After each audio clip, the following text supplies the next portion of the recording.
Okay, we're talking about our first Cape Town auction of the year, which is on the 12th of March at the Capitol on Orange in Cape Town. We're going to be kicking off at about 12 o'clock. We've got 14 lots we need to get through. We're sitting with 4 industrial, 9 retail, and a couple of residential sites. The retail obviously getting a whole lot of demand, and then the really exciting thing is the industrial component of it is a sale and leaseback by Avacare.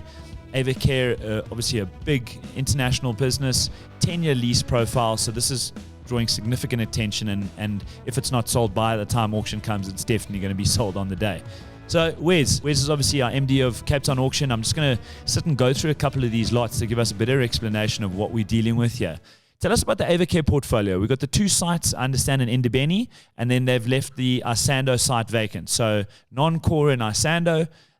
Just run us through the different properties. Yeah, so in Ndebeni, John, in Yorney Street, the one site, 10 in Yorney, the larger of the 2, 4,100 squares, they've spent a lot of money, significant capital investment on their part. It's a medical manufacturing facility.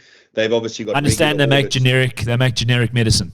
Yeah, a lot of their contracts are for the likes of Dis-Chem, Clicks, etc. They make their generic no-name brand shelf medicine, and then they've got a lot of governmental contracts, predominantly in the ARV space. Yeah, so a lot of capital investment there with temperature control and compartments and packaging machinery, etc., etc. So really a key site for their business, and they'll be there for a long time. They've been there for 20 years, and I think will be there for another 50.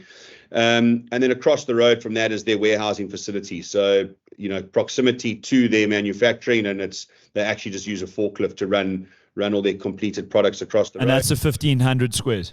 1,500 squares, yeah. They call it 6 in Yorney. Its legal description is actually it's a sectional title unit at 16 Old Mill. Where's coming with the detail, huh? Tell me about Isando. So Isando, for them, I mean, they've asked our advisory team to help them move. They just need a bigger site. So they're bursting at the seams there. They just don't have enough space. So they've signed a 1-year lease over the property for the purposes of the auction. But if they can get out sooner, they will. They just need a bigger property. Great location. You can't get closer to OR Tambo than Skeetloot Road in Isando. It forms more part of that aeroport pocket of Spartan than actual Isando proper. It's on the left-hand side of the R24. Great site, good fundamentals, good yard, nice roller doors, dock levelers, neat, tidy offices. It's fully racked at the moment for their operation. 2,600 square meters. 2,600 squares, about 700 squares of office and training facilities. Part of their group is a tertiary offering, so they run a bit of that out of there. Great site, great opportunity for an owner-occupier or an investor who's got a good relationship with a tenant in the area. Jumping over to Bellville, Itai's got a portfolio of properties there. We've got Blue Bottle Liquors, we've got Midmar Liquors, so 2 bottle stores. We've got then the additional residential components. We've got the apartments, so it's apartment retail mixed use. Let's run through those. So the first one I want to chat about is 10 Criscol Avenue. That's the 1,300 squares, 35 residential rooms, fast food outlet at the bottom. That forms part of the portfolio. Next, we've got Voortrekker Road, another 1,900 squares, Midmar Liquors, fantastic opportunity. And then the last one, and then Best Drive. I love this one. This is in Durban Road in Bellville.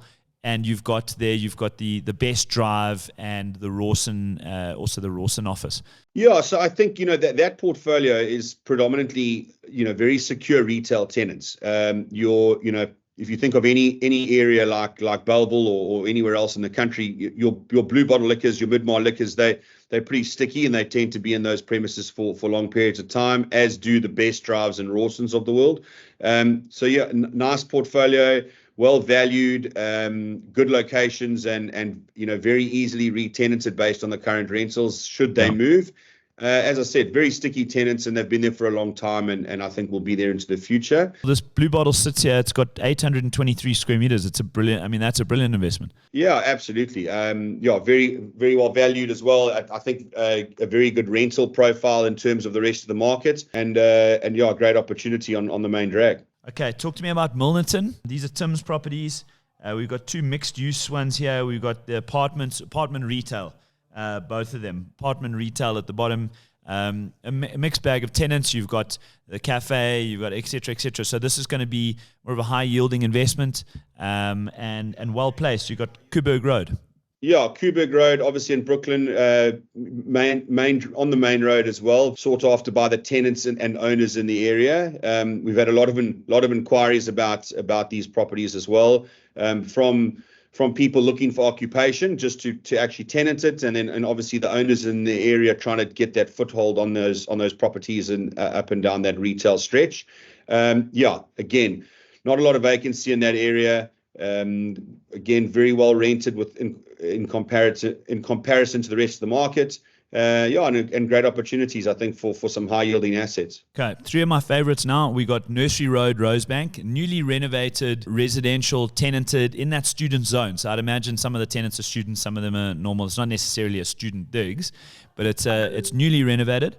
Deceased estate, so must sell. 5 apartments, total GLA 700 square meters, gross income 651,000. I mean, that's a fantastic opportunity for any investor. Great opportunity. Obviously, I mean, it ticks a lot of boxes from a residential investor's point of view. Southern suburbs, in that student node, a lot of young professionals actually currently tenants. Close to the theatre. Across the road from Baxter Theatre, literally yes. Right there. Again, everything you need is in the area. It's down the road from all the major fast foods and retail outlets that you can think of. Obviously, close proximity to the likes of Cavendish and the M3. So, and recently redone. Beautiful building, old high ceilings, and solid wooden floors. So, great investment and recently renovated. So, I think a really good opportunity for someone looking for that type of asset. Yeah, strong income profile. Close to home for me, Simonstown. We've got Patel's Trading Store. This is right opposite the square. If you know Simonstown well, it's got the square. It's kind of the main epicenter of Simonstown. Directly across the road, you've got Patel's Trading Store, and then you've got all the retail that runs up and down from there. So it's really position A in Simonstown. Tell us about that. It's mixed use.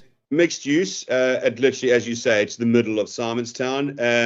A retail offering on the ground, on the road level. 165 square meters. It was the Patel's trading business. They've since 13 years ago rented it out to another fast food offering who've run their course in the area and are now moving out of Simonstown.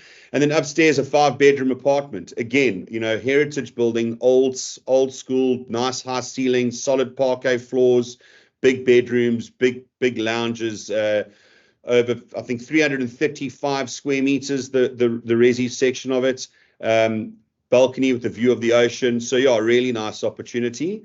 Yeah. Again, a deceased estate.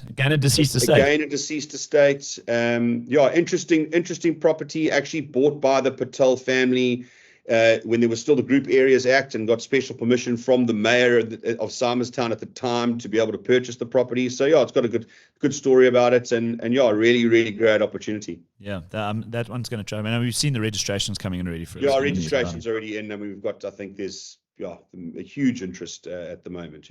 Last 2, Kirstenhof Main Road. I mean, what a position. It's got a little bit of residential. I mean, Kirstenhof, what a prime area. It's got a bit of residential, and then it's got the retail downstairs. Again, I think 565 square meters at 600,000 Rand income. A great sort of piecemeal investment for the retail investor. Yeah, huge opportunity. I mean, I don't think it's anyone who lives in the southern suburbs of Cape Town who hasn't driven to the Builders Warehouse across the road. Great location, great opportunity, well valued again. Rentals are well within the market. Solid anchor with the charity shop, and the tenants above are in popular apartments. Okay, and last one, we have Main Road, Weinberg Motor Retail, at the moment being leased out as a parking lot effectively, so it's got all the Uber drivers, etc., parking there, but really what we've got is a 910 square meter earth, looking as a development opportunity. It's a great opportunity for the developer in my view. As we said, there's a bit of income at the moment, so you can cover your costs in the interim while you get your ducks in a row for the development that you decide, and well priced. So you're putting in that base land cost at a very low value, so which makes any development more attractive to, well, the developer and I suppose the end user, because things are well priced. Great, Wes. We've got 14 lots, like I mentioned. We've got predominantly retail, actually, investment here, 4 industrials, a few residentials. We'd love to see you there. It's at the Capital and Orange Hotel in Cape Town. 12 o'clock, we're kicking off. We'll see you there. Thanks, John.